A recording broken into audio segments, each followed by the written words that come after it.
यानी ये है 80 पृष्ठ पर चल रहे हैं जीवन चरित्र के।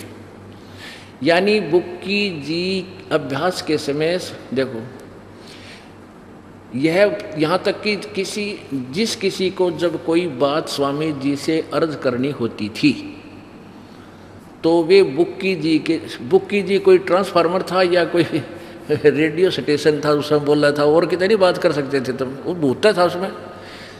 बुक्की जी के जरिए दरियाफत कर दिया करती थी। यानी बुक्की जी अभ्यास के समय स्वामी जी महाराज को प्रगट करके हम कलाम हुआ करती थी, उस समय बोलिया करता हूँ। और कितने बार को आकाशवाणी करे था कौन सा, फिर उसका कितने भी आकाशवाणी यार। इस नियाजमंद को भी, यानी लेखक प्रताप सिंह जी कह रहे हैं, मुझे भी जब भीड़ पड़ के समय यानी कोई आपत्ति आ जाती, घबराहट होती थी, तो किसी तरह से अकल काम नहीं देती थी, तब बुक्की जी के जरिए, यानी बुक्की का अगर होता था जाके, फिर स्वामी जी उसमें बोला करता, बुक्की में स्वामी जी महाराज का हुक्म लिया करता था, बुक्की जी के जरिए स्वामी जी का हुक्म लिया करता था, और जैसा हुक्म होता था उसी के मुआफिक बंदा कारबंद होता था। इसी पर तरह राय साहब ने भी मौज की थी, बुक्की जी के जरिए से 2-4 बार हुक्म हासिल किए थे। अरे तरह गजब राय साहब सालेग्राम, इसने यू राधा स्वामी पंथ पढ़ाया गणा, और वो भी कह रहा है कि उसने भी कभी कोई प्रश्न करना होता था तो बुक्की का बोला करता, और बुक्की में महाराज जी बोलिया करता, शिवदयाल जी वो पक्का भूत बन रहा था ना। तो महाराज जी शेठ प्रताप सिंह तो हम कमाल क्यों अलकलाम क्यों ना होया, और सालेग्राम तो क्यों ना बोला, ये लाखों लोग थे उन न कोई ना बोला, क्योंकि वो भूत बनकर बुक्की में बोलता था। कहते हैं झूठे गुरु के आश्रय कदे न उदरे जीवे, सच्चा पुरुष कबीर है आज परम गुरु पीवे। जग झूठे गुरु मर गए, वो हो गए भूत बसान, ये शमशान के अंदर भूत बने बैठे हैं जो नकली गुरु हैं। तो पूर्ण परमात्मा आज का जो सत्संग सुबह से ही चल रहा था वो सतगुरु के ऊपर है। कहते हैं सच्चा सतगुरु जब मिले तब झंझट मिटे जीव, पूरे संत से सच्चा सतगुरु जब, यानी सतगुरु सच्चा क्यों कहा, क्योंकि झूठे सतगुरु फीत गणे ला रहे हैं, और सच्चा सतगुरु यानी वास्तविक जो सतगुरु आवेगा वो आपको पूरा समाधान भी बताएगा, पूरा ज्ञान भी देगा। तो उस सतगुरु के विषय में क्या बताया था सुबह के सत्संग में, सतगुरु के उपदेश का लाया एक विचार, जय सतगुरु मिलते नहीं हम जाते नरक द्वार। नरक द्वार में दूत सब करते खेचा ताने, उनसे कबू ना छूटते फिर फिरते चारों खाने। चार खानी में भरमते कबू ना लगते पारे, सो फेरा सब मिट गया हमारे सतगुरु के उपकार। 7 समुद्र की मसी करूं लेखनी करूं बन राय, धरती का कागज करूं गुरु गुण लिखो न जाए। गुरु मानुष कर जानते ते नर कहिए अंधे, होए दुखी संसार में आगे यम के फंद। तो क्या बताते हैं कि जब सच्चा सतगुरु पूर्ण संत नहीं मिलते तो के दुर्गति होती, जैसे शिवदयाल जी की हो रही, और सुबह आपको दिखाया था महावीर जैन की हो रही, 60 करोड़ बार गधा, 30 करोड़ बार कुत्ता, ये भगवान गिनती नहीं, और फिर 363 पाखंड मत चला कर मेरा ये दुनिया और बर्बाद कर गया लास्ट में सारे, और उस तभी नीची कैटेगरी में जाओगे। तो पुण्यात्माओं तुम्हारा सौभाग्य है कि परमात्मा कबीर जी द्वारा दिया गया ये अमृत ज्ञान आज फिर प्रकाश में आ रहा है। ये ऐसा ज्ञान है, कबीर जी कहते हैं और ज्ञान सब ज्ञानड़ी, ये कबीर ज्ञान सो ज्ञान, जैसे गोला तोब काइब करता चले मैदान। बोलो सतगुरुदेव। परम पिता परमात्मा पूर्ण ब्रह्म परम अक्षर ब्रह्म सत्य पुरुष कबीर देव जी ने अपनी जानकारी स्वयं ही आकर के इस काल के लोक में प्रदान की, तत्व ज्ञान का प्रचार किया, उसको लिपिबद्ध करवाया, जो आज इस बिचली पीढ़ी के काम आया। परमेश्वर कबीर जी ने आकर के हमें भक्ति विधि को समझाया, बहुत ही साधारण लैंग्वेज में, बहुत ही साधारण भाषा में, जिसको संत भाषा कहते हैं। लोकोक्तियों के माध्यम से, दोहों के माध्यम से, शब्दों के माध्यम से, गद्य और पद्य भाग के माध्यम से, बहुत ही सिंपल वे से, साधारण तरीके से वो अनमोल ज्ञान हमें दिया, जो वेदों और गीता आदि पवित्र सदग्रंथों में लिखा हुआ था। ये पवित्र सदग्रंथ संस्कृत भाषा में लिखे थे और हमारे पूर्वज श्रद्धालु जिस समय परमात्मा यहाँ आए, आज से 600 वर्ष पूर्व, वो संस्कृत भाषा से अपरिचित थे। संस्कृत भाषा के पढ़ने का केवल एक वर्ग को अधिकार था, जिसको ब्राह्मण कहते थे। उन संस्कृत के पढ़ने वालों को सृष्टि रचना का ज्ञान नहीं था, और सृष्टि रचना को केवल परमात्मा ही बता सकता है, क्योंकि परमात्मा की रचे हुए विधान को, परमात्मा के रची हुई सृष्टि को वो ही बता सके है, दूसरा तो अटकल लगा सकता है, गपोड़ पेल सकता है। तो परमात्मा ने प्रत्येक युग में आके अपने इस तत्व ज्ञान का डंडोरा पीटा। परमेश्वर जी कहा करते थे कि वेद हमारा भेद है और मैं ना वेदन के माही, और जौन वेद से मैं मिलूं ये वेद जानते नहीं। कबीर परमेश्वर जी जो बनारस में, काशी शहर में एक दानक की भूमिका कर रहे थे, एक जुलाहे की भूमिका कर रहे थे, और साथ में वो तत्वदर्शी संत बनकर अपना प्रचार भी, अपने मूल उद्देश्य को भी कर रहे थे। उस समय परमेश्वर कहा करते थे कि ये चारों वेद मेरी ही महिमा गा रहे हैं, मेरे विषय में जानकारी दे रहे हैं, लेकिन इन वेदों में वर्णित विधि से मेरी प्राप्ति नहीं हो सकती, मेरे सतलोक में तुम नहीं जा सकते जहाँ पूर्ण मोक्ष होता है। तो उस समय के वो नकली गुरुओं ने, जो नकली ऋषियों ने, महर्षियों ने,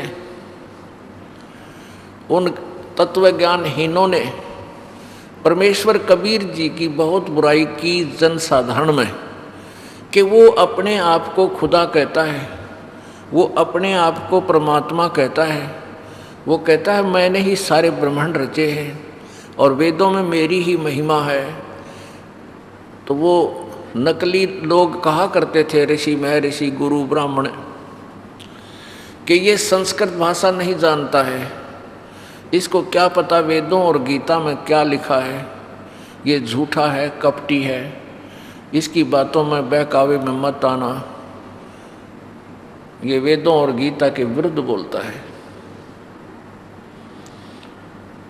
तो पुण्यात्मा, परमात्मा इसी उद्देश्य से आए थे कि ये नकली लोग इस संस्कृत की आड़ में पूरे मानव समाज को मूर्ख बना रहे हैं। ये न तो पवित्र पुराणों को समझ रहे हैं और न ही पवित्र वेदों और गीता जी को समझ रहे हैं। ये दंत कथा, लोक वेद सुनाकर सारे मानव समाज को काल के जाल में फंसाए बैठे हैं। इसलिए परमेश्वर ने अपना ज्ञान साधारण भाषा में बोला, जिसको जन साधारण आम व्यक्ति समझ सकता है। उसमें सभी लैंग्वेजों का जो भारतवर्ष में प्रचलित थी उस समय, फारसी, उर्दू, हिंदी, पंजाबी और भी जो आसपास के क्षेत्र में जो बोली जाती थी, सभी भाषाओं का उसमें समावेश किया हुआ है, ताकि प्रत्येक व्यक्ति, प्रत्येक क्षेत्र का, भारतवर्ष या इंडिया का, पूरे विश्व का व्यक्ति भी समझ सकता है। उस अनमोल ज्ञान को इन व्याकरण के प्रभुओं ने, इन व्याकरण के ऊपर अड़े हुए अज्ञानियों ने ये कह के रिजेक्ट कर दिया कि कबीर ने तो बोलना भी ना आता है। और भी जो परमेश्वर से परिचित महापुरुष थे, जैसे आदरणीय नानक साहिब जी, आदरणीय गरीबदास साहिब जी, आदरणीय दादूदास साहिब जी, आदरणीय धर्मदास साहिब जी, मुल्कदास साहिब जी, इनकी वाणी को भी रिजेक्ट कर दिया कि इनको उच्चारण भी नहीं करना आता। निर्भय को निर्भौ, निर्भौ पता नहीं क्या बोलते हैं। अरे भले आदमियों, एक बालक तोतला बोल रहा है, तोतला बोलता है, हकला कर बोलता है, लेकिन उसकी माता उसके सारे कोड वर्डों को समझ लेती है। उनके परिवार वाले सारे समझते हैं भी वो दूध पीने की चेष्टा कर रहा है, या पानी मांग है, या भूख लाग रही है, या कोई और वस्तु की डिमांड है।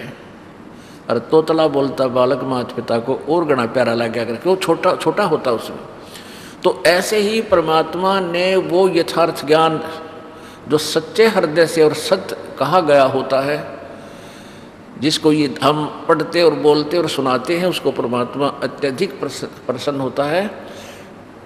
बजाय जिन नकली ऋषियों में ऋषियों के अनुभवों की पुस्तक हम पढ़ते हैं, उसमें कोरी झूठ लिख रखी होती है। तो उनके पढ़ने से, उन पुस्तकों के पढ़ने से प्रभु नाराज होता है, चाहे वो कितने ही शुद्ध अक्षरों में लिख रखे। अब झूठ को चाहे कितना शुद्ध अक्षरों में बोल ले, वह झूठ ही है, वह हानिकारक ही है। तो परमात्मा ने वो ज्ञान हमें आकर बताया था। क्या कहा था भाई? गुरु बिन माला फेरते, गुरु बिन देते दान, गुरु बिन दोनों निष्फल हैं, चाहे पूछो वेद पुराण। कि गुरु जी के बिना, बिना गुरु के आप दान देते हो, आप नाम जाप करते हो, ये व्यर्थ है। यदि मेरी बात पर यकीन नहीं होता तो अपने इतिहास, अपने सदग्रंथ वेदों और पुराणों को देख लीजिए। फिर परमात्मा कहते थे भाई, राम कृष्ण से कौन बड़ो, उन्हों भी गुरु कीन, तीन लोक के वे धनी, गुरु आगे अधीन। जैसे मानव समाज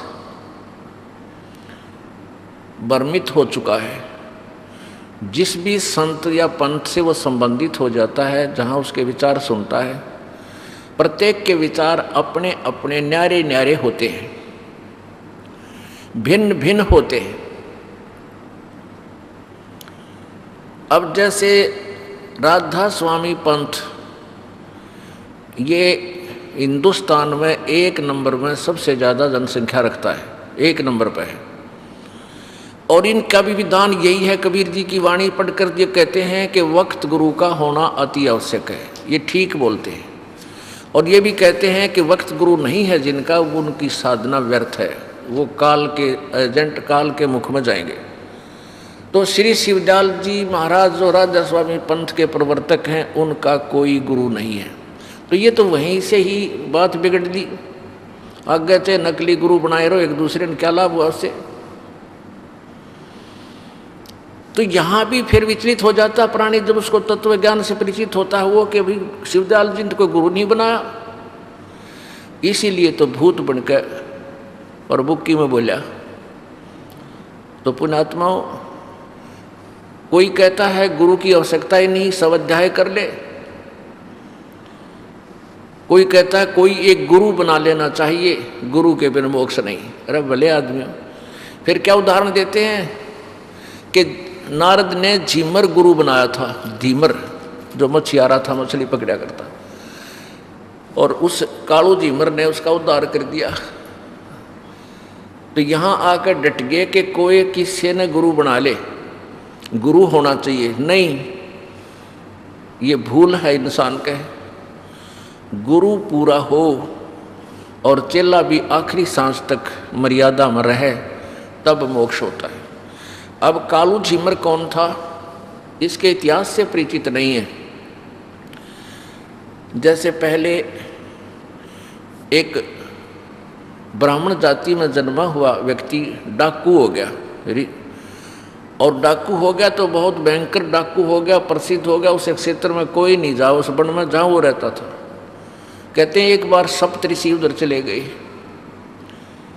और उस डाकू ने कहा कि तुम रुक जाओ, रुको तुम।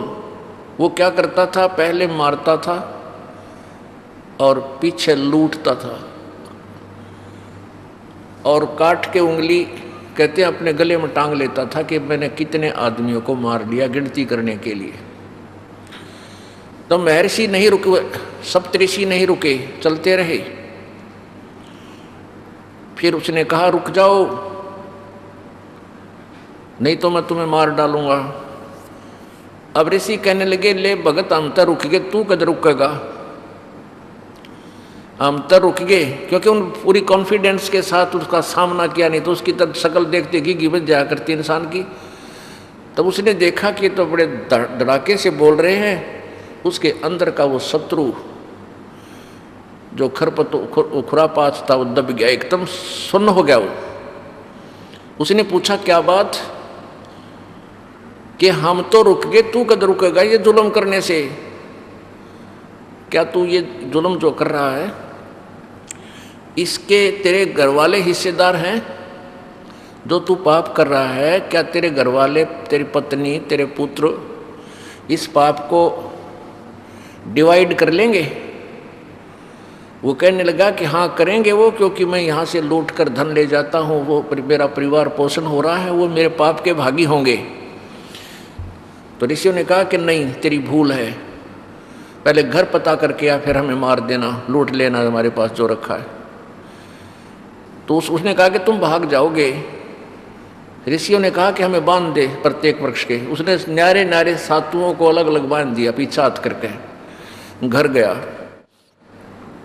घर जाके उसने अपनी पत्नी से पूछा कि मैं जो ये पाप कर रहा हूँ, क्या आप मेरा इसमें सहयोग देंगे, ये पाप के भागी बनोगे? वो कहने लगी, मैं पाप की भागी नहीं बनूंगी, क्योंकि आप मेरे पति हो, मुझे इस वचन के साथ आप लाए थे कि आप मेरे घर संभालना, बच्चों का पालन करना, मैं कमा के लाऊंगा।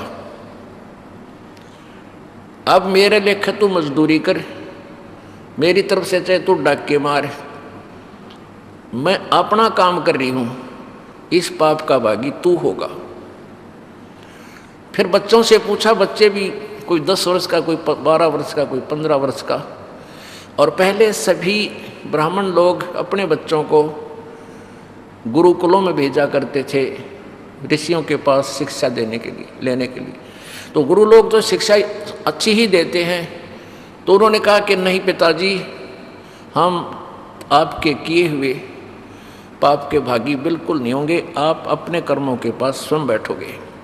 हम जब तक नाबालिग हैं तब तक हम आपका फर्ज हमें पालने का है, चाहे किसी तरह पालो, और जब हम बालिग हो जाएंगे, अपनी कमाई करने लग जाएंगे, तेरे अन्न को छुएंगे नहीं। अब उसने सोचा भैया तो बात बिगड़ गई, ये तो सारा एक काम मेरे ऊपर लाद दिया न। तो उसी से मैं वापस आ गया, उनके चरणों में गिर गया, चरण पकड़ दिए, कहा प्रभु मेरा उद्धार करो। अब जैसा भी उनको समाधान था उनको बता दिया कि बेटा भक्ति करे, डट कर साधना कर, तेरा कल्याण हो जाएगा। तो कहते वो बुराई त्याग करके फिर महर्षि की पदवी पाया। इसी प्रकार एक कालू झीमर था, एक कालू नाम का मछियारा था, और वो इतना बेसब्रा था, इतना बेईमान था, मच्छियाँ अलग अलग वहाँ से पकड़कर दूसरे तालाबों से जाल डाल कर पकड़ के लाता था, शहरों में बेचता था और खुद भी खाता था, बच्चे भी थे, उसके संतान थी। जिस राज्य में वो कालू झीमर रहता था, उसके पड़ोसी राज्य में एक बहुत ही एक नेक आत्मा, धर्मात्मा राजा था। उसने अपने पूरे राज्य में हिंसा बंद करवा रखी थी। और कोई हिंसा करता था उसको बहुत भयंकर जो है ना दंड देता था, जिस कारण से उस राजा के तालाबों में कोई भी मछलियां नहीं पकड़ता था और उसके तालाबों में अच्छी मोटी मोटी स्वस्थ मछलियां थी। अब उस बेईमान ने उस अपने क्षेत्र की तो सारे तालाबों की वह मछलियां ढो के बेच दी। वहाँ तो रहा नहीं कोई सामान उसके लिए। फिर उसने देखा पड़ोसी राज्य का तालाब में बहुत मोटी मोटी मछली है, तो उसने ये भी पता था कि यहाँ के राजा ने इस पर बैन लगा रखा है, इसलिए उसने सोचा वक्त से उठकर जाऊंगा। थोड़ी थोड़ी सर्दी सी थी और वक्त से बहुत सवेरे यानी 4 बजे वहाँ जाकर जाल डाल दिया। थोड़ी थोड़ी गर्मी जैसे 4-5 बजे उसने जाल डाल दिया तो उसको कुछ ठंड सी महसूस हुई। उसने वहाँ से फूस फास तोड़ के और आग जलाई। आग जला के और शरीर को सेका, तापा। और उसने कैसी वेशभूषा थी उसकी, एक दाढ़ी बड़ी हुई, सिर पर ओले बोले बाल पड़े, बड़े बड़े बड़ी बड़ी दाढ़ी, शरीर पर एक लंगोट बांध रहा था पानी में प्रवेश करने के लिए। यही बांध कर घर से गया था वक्त से कि जल्दी आ जाऊंगा मछलियां पकड़ के। तो वो आग से सेक कर अपने शरीर को फिर थोड़ी सी देर में फिर मछलियां पकड़ने लगा। इतनी देर में क्या हुआ कि कुछ रोशनी सी हो गई, सूर्य उदय होने वाला ही था। उधर से क्या हुआ कि उसी नगरी का राजा जिसने वहां बैन लगा रखा था, वो राजा सुबह सुबह हाथी पर सवार होकर और सैकड़ों सैनिकों के साथ, अंगरक्षकों के साथ एकदम वहां प्रकट हो गया। यानी ऐसा मोड़ मुड़ता था रास्ते का, ऐसे एकदम उस तालाब के साथ मुड़ गया। तालाब वहां से ज़्यादा जो है ना 10 एकड़ की दूरी पर होगा। हाथी के गले में एक घंटियां बंधी होती हैं, वो एकदम मुड़ते ही घंटी की आवाज़ उसके कानों में पड़ी। कालू जी मर गए। उसने सोचा ही तो राजा आ गया, आज मर गया तू, तेरे पूरे परिवार ने मारेगा। अब उसने देखा कि राजा बड़ा धार्मिक है और कोई विकल्प नहीं है, तेरी जान बचने का, भाग भी नहीं सकता, सैनिक साथ है। तो उसने क्या किया कि अपने शरीर पर वो जो राख बनी हुई थी, अग्नि जला रखी थी, सारे शरीर पर राख मसड़ दी।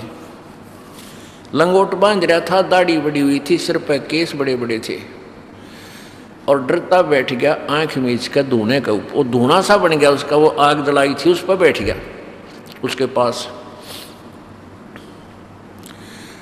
अब राजा निकट आया, जब उसकी दृष्टि पड़ी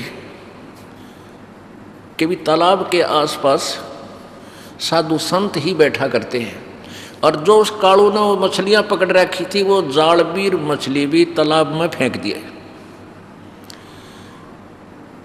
तो राजा ने सोचा, हे भगवान, आज तो बड़ा सुबह सुबह साधु के दर्शन हुए, आज बड़ा शुभ दिन निकला मेरा। कबीर परमात्मा भी कहते हैं, पुण्यात्माओं को संत के दर्शन परमात्मा के तुल्य होते हैं।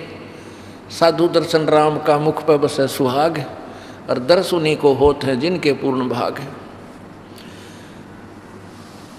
कबीरा दर्शन संत के भाई परमात्मा आवे याद, और लेखे में वाए घड़ी बाकी के दिन बर्बाद। अब राजा की खुशी का ठिकाना नहीं रहा, और सुबह सुबह तो और ज़्यादा निर्मल आत्मा होती है। उसने जब देखा, वो थोड़ी सी आंखें खोल लड़नो बंद कर लेके राजा आगे टप गया, यहीं आवे है। राजा ने उसके सामने जाके हाथी रुकवा लिया और हाथी के एक पौड़ी लगवा दी। और नीचे उतरने के लिए व्यवस्था होती है, पौड़ी लगवा दी। अगर आज संत के दर्शन करूँगा, चरण छूँगा, कुछ दान दक्षिणा दूंगा। अब उसने कालू जी मन ने सोचा, आज मर गया भाई तू तो, ये तो आ गया तेरे पास। उसने सोचा ये और कोई तरीका नहीं है, आँख नहीं खोलनी चाहिए, कुछ भी कहे जा। बस तगड़ी आँख बंद कर ली और एकाग्र, डरते का एकाग्र चित्त हो गया। कुछ पिछले पुण्य होते हैं जो परमात्मा ऐसे सर्कमस्टांस बनाता है। पिछले ही पुण्य से होते हैं पूर्ण हंस मुराद। पिछले ही पुण्यों से ऐसे कुछ माहौल बनता है जो जीवन में परिवर्तन आता है। वो पिछले जन्म का बहुत अच्छा पुण्यात्मा था, लेकिन काल इस जन्म में ऐसी जगह फिट कर रहा था, उसने उसके निरे कर्म फुड़वावा था, पुण्यों को बर्बाद करवावा था और पाप इकट्ठे करवा रहा था। तो पिछले पुण्य के आधार पर उसका एकदम एकाग्रचित हो गया, डरते का। अब राजा ने आवाज लगाई, महाराज नमो नारायण, महाराज नमो नारायण। पहले तो डरता ना बोला, फिर उसका पिछले संस्कारवश सुरती चढ़ गई। अब राजा ने सोचा भी साधु संतान के साथ गढ़ा नहीं बोलना चाहिए, या अपने डिस्टर्बेंस ना हो जाए इनको। तो उसने 5 असरफी, 5 लोहे की मोहर, यानी 2-2, 3-3 तोड़े की हुआ करती मोहर एक, तो ऐसे वो सोने की मोहर दान दक्षिणा रूप में उस धूने के ऊपर रख दी। चरण छू के मत्था टेक के राजा चला गया। अब उसकी वो समाधिस्थ हो गया। अब उसकी पत्नी को पता था कि आज मेरा पति बहुत खतरे की जगह गया हुआ है और लेट हो गया, क्यों नहीं आया। वह बाट इंतजार करके घर से चली, तालाब, जिस तालाब पर उसने बताया था वहीं पहुंची। वहां जाकर उसने देखा कि यूँ तो बाबा जी बन गया, समाधि लाए बैठा है, और इसने नो भी डर को ना कोई, या तू कैसे बैठा है, कोई आ गया तो तुझे पकड़ देगा। उसने पकड़ कर उसके पास से जाकर उसका कमर में दोनों हाथ मारे न। वो कहने लगी तू मर रहेगा के, खड़ा हो ले, चल अपने घर न। और सारा दिन खो दिया तेने, ऐसे है राजा आ गया था, कोई आ गया सैनिक तो तुझे पकड़ लेगा। वो डर गया एकदम। और उन्होंने कहा मत आज आया था महाराज, आज के बाद कदे नहीं आऊँ, दोनों कान पकड़ूँ। तो वह नो कह तू क्या कह रहा है, खड़ा हो। दूसरे ने देखा उसकी पत्नी है। वो कहने लगा वो राजा कहाँ गया, सैनिक कहाँ गए। वह समझे नहीं है कि बात क्या घटना घट रही इसके साथ। फिर उसने देखा नीचे 5 असरफी सोने की धूने पर रखी। फिर उसका दिमाग की सुई घूम गई, राजा ने तो मुझे साधु मान लिया और मेरे आगे माथा टेका और 5 असरफी सोने की दर गया। अब उसने विचार किया कि हे भगवान, मैं तो नकली संत बना था, और नकली संत बनने से भी इस भोपाल ने भी मेरा आगे माथा टेक दिया। जब मैं असली संत बन जाऊं तो ना जाने क्या होगा। दृढ़ निश्चय कर लिया, प्रतिज्ञा कर ली कि आज के बाद मैं, वह प्रतिज्ञा तो पहले कर चुका था, हे भगवान आज जान बचा दे, जिंदगी में कदे मछली नहीं पकड़ूं, आज मेरी जान बचा दे, मजदूरी करके खाऊंगा। वह तो प्रतिज्ञा वह करवा ली थी भगवान ने पहले उससे। और फिर उसके अंदर ये और प्रेरणा होगी कि मैं तो नकली संत बना था और भय मान्या भोपाल। तो उसने सोचा कि भी अगर ये सच्ची साधना करूंगा तो पता नहीं क्या होगा, भगवान क्या कर देगा हमारे लिए। और 5 असरफी दर गया। 5 असरफी तो 10 साल का गुजारा था उनका। उस दिन के बाद उसने मछली पकड़ना बंद कर दिया और अपनी पत्नी से कहने लगा, ले जा भगवान, यूँ तेरा साजबाज, ये पैसे भी तू ले जा और आज के बाद मैं मछली नहीं पकड़ूंगा। घर ना आ गई दोनों जने। अब उसकी पत्नी कहे कि काम करे बिना नहीं गुजारा होया करता, और बालकानी बात मत कर, जा मछली पकड़ के ला। वो जाल दे दे, उसने रोटी बांध के साथ रख दे, वो जावे जंगल में बैठ जा, रोटी खा के शाम ने खाली जाल लेके घर आ जाए। वह रोज लड़े और वो रोता फिरे वहाँ जल इधर उधर, हे परमात्मा, हे भगवान मुझे दर्शन दे, हे परमात्मा किसी तरह दया करो। तो वो तड़फ कर रहा था, साधना करे, जैसा उसने ओला बोला ज्ञान था, भक्ति करे, अपना मंत्र जो भी नाम था वो बन रहे। परमात्मा बड़े दयालु हैं, कहते 100 साल सीधर मैं करूँ अपने जन के काज। तो पूर्ण परमात्मा आगे वहाँ एक साधु रूप बना के और कहने लगे, बेटा क्या कर रहा है तू। उसने सारी कहानी बता दी, महाराज जी मेरी गली ऐसे ऐसे बनी और मैं भगवान प्राप्ति करूँगा, मैं भक्ति करना चाहता हूँ। तो परमेश्वर ने कहा बेटा गुरु के बिना संत गुरु होना चाहिए आपका, वैसे साधना करने से कोई लाभ नहीं होता। तो उसने कालू झिमर ने कहा भगवान अब गुरु कौन है, कहाँ जाऊँ, किसको गुरु बनाऊँ। तो परमात्मा ने कहा भी मैं तेरे को उपदेश दे दूंगा, तू भक्ति कर लेना, अगर दया कर दो प्रभु। तो परमात्मा ने उनको वो मंत्र दिया, वो साधना करने लग गया। कुछ ही दिनों में वो तो कुछ पहले पुण्य होते हैं, बहुत ही अच्छा भक्त और सेवक बन गया। तब परमात्मा ने कहा बेटा अब कोई भी जिज्ञासु तेरे पास आवे उसकी सारी बुराई छुटवा के तो उपदेश दे दिया करिए। अब इस तरह उस कालू झिमर को गुरुपद प्राप्त हुआ था। और ये दंत कथा सुनाने वाले कहते हैं कि नारद ने झिमर गुरु कीन्या और कहाँ ज्ञान में हो गया हीना। नारद ने उस झिमर यानी मछियारे को, शिकारी को गुरु बना लिया था। बस गुरु हो कि साय हो, वो तो शिकारी था फिर भी नारद का उद्धार हो गया। नहीं, उससे वो शिकारी नहीं था, वो महापुरुष था। तो पुण्यात्माओं ये लोक वेद हम सुन रहे थे, इस तत्व ज्ञान ना होने से हम ऐसे ही अटकलों पर अड़े रहे। परमात्मा क्या बताना चाहते हैं कि पूरे गुरु तो बात बढ़ेगी, जिसको अधिकार हो नाम देने का। नहीं तो किसी भी सत्र का, चाहे आप ब्रह्मा की साधना करते हो, चाहे विष्णु की, चाहे शिव जी की, चाहे ब्रह्म की, आपको उसके सत्र का भी गुरु चाहिए। और उनसे क्या लाभ है वो आपको पता ही लग जाएगा। फिर आप पूर्ण संत परम अक्षर ब्रह्म की साधना ही करोगे तो उसका भी पूर्ण ही संत चाहिए, पूरा ही मार्गदर्शक चाहिए, तब लाभ होगा। गुरु बिन माला फेरते, गुरु बिन देते दान, गुरु बिन दोनों निष्फल हैं, चाहे पूछो वेद पुराण। फिर बताते हैं कि जैसे बोले आदमी हो तुम, वैसे ही कोई मंदिर में घंटी पीट आवा है, कोई आप गीता जी का पाठ कर रहा है, कोई किसी के कहते हनुमान का व्रत रखने लग गया, जैसे दास पहले करता था, कोई गुरु नहीं था। जैसे भी प्रेरणा किसी से मिली, भाई हनुमान चालीसा कर ले, हनुमान चालीसा करने लग गया 7 बार।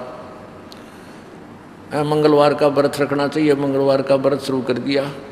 गीता जी का रोज पाठ करेगा, अध्याय का किसी से सुना तो वो अध्याय का पाठ शुरू कर दिया।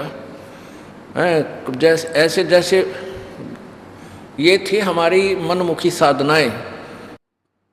तो गुरु के बिना जो साधना हम कर रहे थे, पहले तो साधनाएं गलत, और फिर वो साधना ही शास्त्र विरुद्ध थी तो भी यूजलेस। फिर परमात्मा क्या समझाना चाहते हैं कि भाई राम कृष्ण से कौन बड़ा। तुम राम कृष्ण को तो सुप्रीम पावर मानते हो, अब आपके विधान अनुसार, आपके ज्ञान अनुसार राम कृष्ण से कौन बड़ा तुम्हारे दृष्टिकोण से। तो उन्होंने भी गुरु कीन, और 3 लोक के वे धनी, गुरु आज्ञा अधीन। श्री रामचंद्र जी ने वशिष्ठ जी को गुरु बनाया,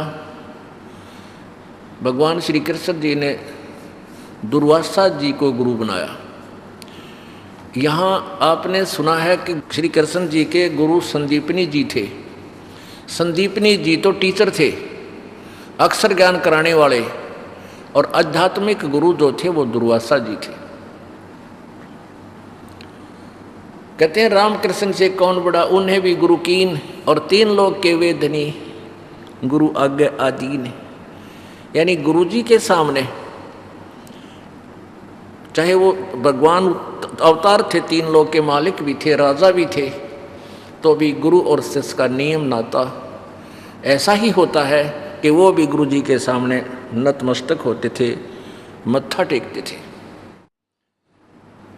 फिर क्या बताते हैं, गर्भ योगेश्वर गुरु बिना, भाई लाग्या हर की सेव, कह कबीर बैकुंठ से वो फेर दिया सुखदेव। सुखदेव ऋषि जी मनमाना आचरण करता था, अपनी पिछले पूर्व जन्म के संस्कार पुनों के आधार से वो आकाश में उड़ जाता था, ऐसी सिद्धि थी। उन कोई गुरु धारण नहीं कर रखा था, और वो श्री विष्णु जी के लोक में चले गए, वहाँ रहने की इच्छा व्यक्त की। श्री विष्णु जी ने उसको कहा कि आपका कोई गुरु नहीं है, इसलिए आपको यहाँ रहना अलाउड नहीं है, आप जा सकते हैं। गुरु बनाओ, उनके अनुसार भक्ति साधना करो, तब हमारे लोक में आ सकते हो। कहते हैं राजा जनक गुरु किया, फिर कीनी हर की सेव, सेव मन पूजा। कह कबीर बैकुंठ में वो उलट मिले सुखदेव। तब स्वर्ग तक भी जाने का कार्य, जाने की व्यवस्था सुखदेव जी की उस समय हुई जब उसने राजा जनक से उपदेश लिया, साधना की, गुरु बनाए। अब परमात्मा क्या कहते हैं, भाई गुरु गोविंद दोनों खड़े, गुरु गोविंद दोनों खड़े, किसके लागू पाए। बलिहारी गुरु अपना, जिन गोविंद दियो मिलाए। पुणात्मा एक एक सेंटेंस में बहुत गूढ़ रहस्य है इस सूक्ष्म वेद की वाणी में, सच्चिदानंद घन की वाणी में, कबीर परमेश्वर की वाणी में। अब जैसे गुरु गोविंद, गुरु तो गुरु जी और गोविंद भगवान। कहते हैं एक तरफ गुरु जी हैं, एक दूसरी साइड परमात्मा खड़े हैं। परमात्मा आप ही प्रसन्न कर रहे हैं, आप ही उत्तर दे रहे हैं कि तुम किसको प्रणाम करोगे, किसको पाया लगोगे। उत्तर दे रहे हैं बलिहारी गुरु अपना, जिन गोविंद दिया मिलाए। तो मैं तो अपने गुरु जी के चरण छूऊंगा जिसने भगवान मिला दिया ना। पहले मैं फिर हुआ ना था, धक्के खाता, भगवान कदे ना मिला हमने। ये भगत कह रहा था जी आपसे उपदेश लिया मैंने, मैं बजरंग बली का पुजारी था तगड़ा। नाम लेने के एक हफ्ते के बाद हनुमान जी दिखे सपने में। नो बोला भगत मन छोड़ गया। तो मैं बोला पहलवान तो पहला ना दिखा मैंने कदे भी, जब सारी कितने दिन हो गए गोड्डे रगड़ते ने, ईब तक मैं छोड़ गया को ना, भगवान की शरण में चला गया। ये तो उसकी कल्पना ही थी, मतलब बात यही की यही सत्य मानना। तो कहते हैं गुरु गोविंद दोनों खड़े, और किसके लागू पाए। बलिहारी गुरु अपना, जिन गोविंदियों मिलाए। पुणात्मा एक एग्जाम्पल है, जैसे हैंडपंप है। हैंडपंप तो गुरु जी समझ लो, और उसमें से निकल रहा जल भगवान समझो। जैसे किसी ने एक घड़ा पानी का भर लिया हैंडपंप से, और कहीं घर पे या कहीं खेत में, मजदूरी में, दुकान पे, कहीं भी वो कार्य कर रहा है, जब तक उस घड़े में जल है नो प्रॉब्लम, नो वरी। और जब वो जल समाप्त हो जाए चिंता बनती है, प्यास सताती है, तो कहाँ जाता है, हैंडपंप के पास।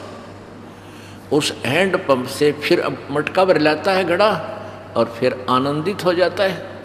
तो पुण्यात्माओं, जब तक आप जी के पूर्व जन्म के भरे हुए घड़े यानी पुण्य आपके साथ हैं, तब तक आपको नो प्रॉब्लम, आपने कोई चिंता नहीं। आप खूब उसने कुकरे पियो, कैसे खिंडाओ, आपके पुण्य हैं। जैसे कोई अच्छा पुण्यकर्मी प्राणी है, अच्छी पोस्ट मिल गई, खूब घूटी सूटी लावर, लंबी सिगरेट लाकर टोर बनावे, मांस खावे, कितनी बकवाद घट ले, क्योंकि वो अभी जल शेष है। जब वो जल खत्म होगा, जब पता लगेगा उस भाई ने, आँख लिकड़ाऊंगी, ऐसी ब्रैन माटी शुरू हो जाती है, सारी उम्र रोता है फिर लास्ट में। परमात्मा कहते हैं दुख में सुमन सब करें, सुख में करे न कोई, और जय सुख में सुमन करे फिर दुख काहे को होई। सुख में सुमन किया नहीं, फिर दुख में करते याद, कह कबीरता दास की, फिर कौन सुने फरियाद। अब सुख में तो बकवाद कर ध्यान रहे हैं। आप अपने किसी भी रिश्तेदार के पास जाते हो, मित्र से मिलते हो, सहेली से मिलती हैं बहन बेटियां, तो हमारे भाई, हमारे बच्चों का पहला कर्तव्य होता है उनको ये समझाने का कि आप नाम लो, भक्ति कराया करो। तो वो कहते हैं भक्ति हम करते हैं, फिर ये चेष्टा करते हैं उसको वेरीफाई करने का, डिफाइन करने का कि ये भक्ति ऐसी है, ये ऐसी है। तो वो कहते हैं नाम नतिया है ठीक से, बढ़िया ठीक काम चल रहा है हमारे, तो ठाठ कर रखे। अब उन्हें न्यूना बेरा बोले आदमी, ये ठाठ से थारे पहले की बैटरी चार्ज है, वो पहले का भरा हुआ पानी जल तुम्हारे मटके में है, और जब ये मटके का पानी खत्म होगा, जब बेड़ा पटेगा, अपने आत्माओं जिस व्यक्ति पर आपत्तियां शुरू हो जाती हैं तो क्या कहते हैं कि गुरु गोविंद दोनों खड़े किसके लागू पाए, बलिहारी गुरु अपना जिन गोविंद दियो मिलाए। फिर परमात्मा क्या कहते हैं, कबीर हरि के रूठता गुरु की शरण में जावे, कहे कबीर गुरु रूठ गए तो हर ना करे सहाय। अब जैसे जिसका वो मटके का पानी खत्म हो गया तो उसका राम रूठ गया।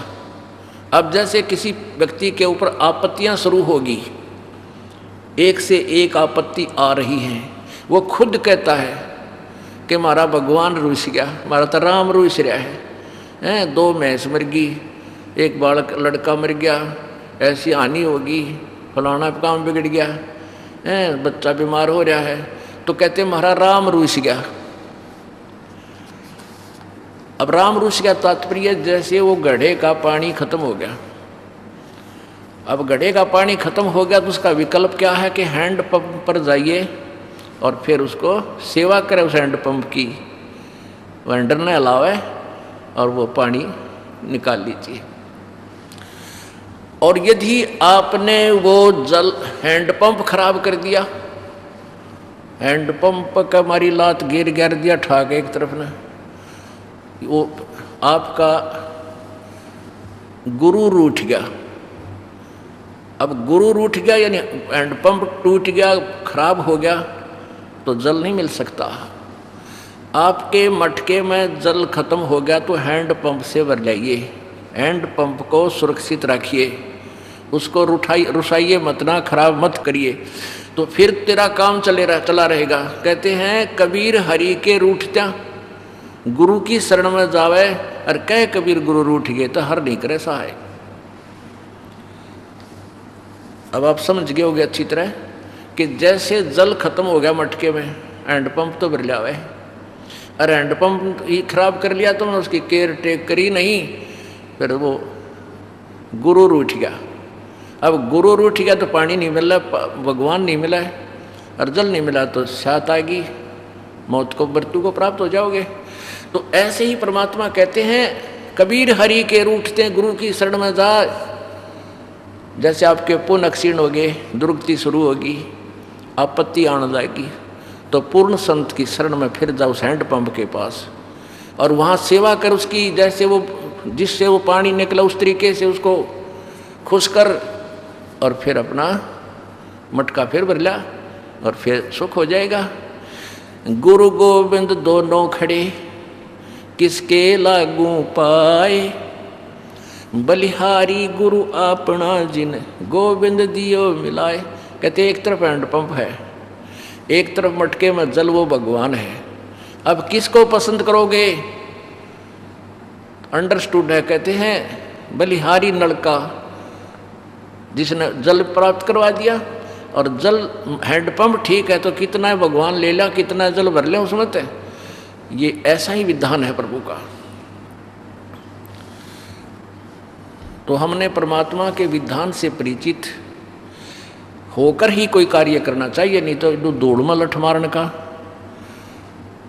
परमात्मा कहते हैं एक हाथी के पैर में, एक हाथी के पैर में सब जीवों की पैड़े, सार शब्द चीने बिना या दुनिया मारे खेड़े।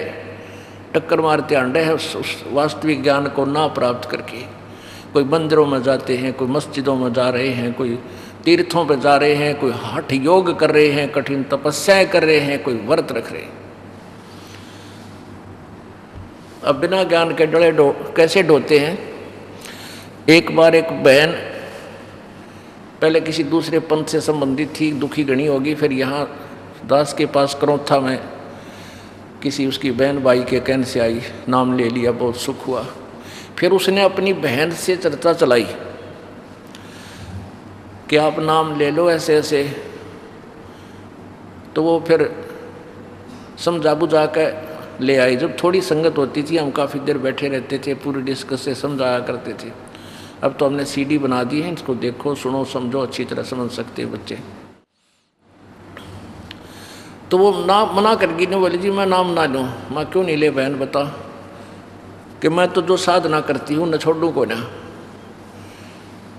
और क्या दुख बता रही थी कि मेरा पति शराब पीता है और रोज़ जिस दिन शराब पी का आवे रोज़ मेरी देही तोड़े, रोज़ पीटे, गली में खड़ा कर दे, रोटी बना कर धरूँ लात मार दे।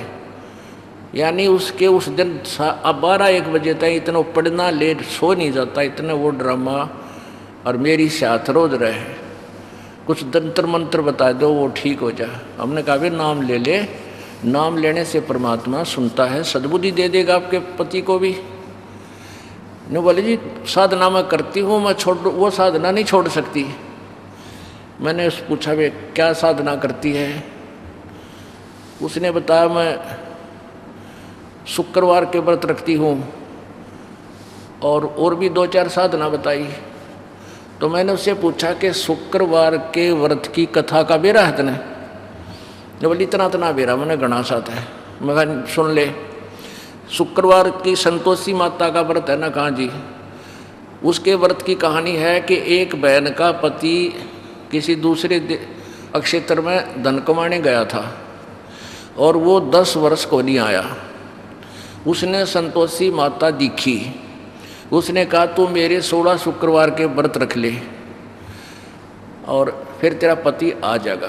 उसने 16 शुक्रवार के व्रत रखने शुरू कर दिए। जब 16वां व्रत उसका आया उसी दिन उसका पति घर लौट आया। मैं बोला नालायक, ये फल है 16 शुक्रवार के व्रत का। शुक्रवार के व्रत का कि को पति भूल जा और घर से बाहर चला जा तो उल्टा आ जा, और तेरा पति रोज दे ही तोड़ा रोज करना और तो फिर भी शुक्रवार के व्रत रखे। तने तो शुक्रवार के रखने ना चाहिए, एक आज रात की तौर पड़ा रहो।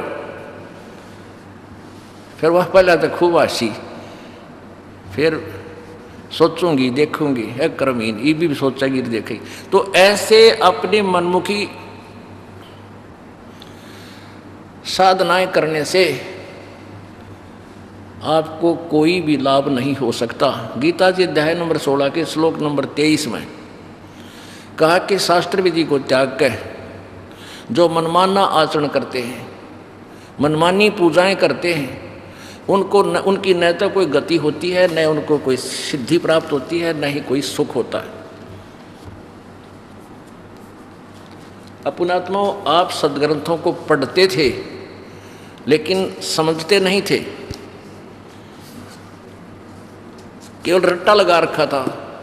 गीता जी का एक पाठ नित्य पढ़ना है, एक अध्याय, हम यहाँ तक सीमित थे। नहीं, सदग्रंथ को पढ़ने मात्र से ही नहीं, उसके अंदर क्या लिखा है उस पर अमल करने से लाभ होगा। देखिए श्रीमद् भगवत गीता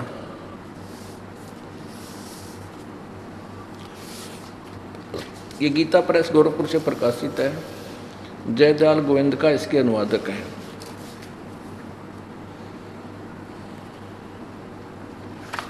अध्याय नंबर 16 का श्लोक नंबर 23, 24 इसमें कुल मंत्र हैं। देखिएगा अध्याय नंबर 16 का श्लोक नंबर 23। जो पुरुष शास्त्र विधि को त्याग कर अपनी इच्छा से मनमाना आचरण करता है, मनमानी पूजाएं करता है, वह न सिद्धि को प्राप्त होता है, न परम गति को और न सुख को ही। यूजलेस हो गया, यानी कोई लाभ नहीं इन साधनाओं के करने का। फिर क्या बताया है कि गुरु बिन माला फेरते, गुरु बिन देते दान, गुरु बिन दोनों निष्फल है थे, पूछो वेद प्राण। सबसे पहले गुरु होना चाहिए, और गुरु भी पूरा हो, नकली गुरुओं से बात बने को नहीं। एक बार एक बहन हमारी जो नाम ले रखा था, उसके पड़ोस में एक माई कहने लगी बेबे मैंने एक गुरु बनाना है, मैंने गुरु बता बढ़िया सा। तो वो कहने लगी आप हमारे गुरु जी से नाम ले लो, करोथा चालो, रोहतक की थे वह। ने बोले ठीक से मैं नाम दिवाला। वो आ गई और हमने जो भी मर्यादा बताई उसने हाँ जी सारे ठीक है, सब नियम करूँगी, नाम ले लिया। नाम लेकर आ गई। फिर वह महीने 2 महीने आइए को नहीं, 3 महीने हो गए। तो ऐसे ही वह बहन आई, जब उसको मैंने कहा एक तेरे साथ वो बहन आई थी बेबे, वह ना आती। बोला जी पता नहीं, मैं जाऊँगी। वह गई, उसको पूछा कि आप गए नहीं, क्या बात होगी, चलते नहीं। नहीं बोली मैं ना जाऊँ, बड़ा क्रोध है। क्यों? बोला मन तक गुरु बनाना था, बना लिया। नो सुना है गुरु बिन मोक्ष ना होता, गुरु बन गया। अनु बोली तो सारी पूजा करे, पूजा ये करूँगी, गुरु गुरु बनाना था मनता है। बताइए नकड़े ती समझावे, कहाँ तक बुद्धि ठावे इनकी। इतने इन नकली गुरुओं ने, नकली सिद्धांतों ने इतना बिगाड़ दिया मानव समाज। गुरुआ गांव बिगाड़े संतो, गुरुआ गांव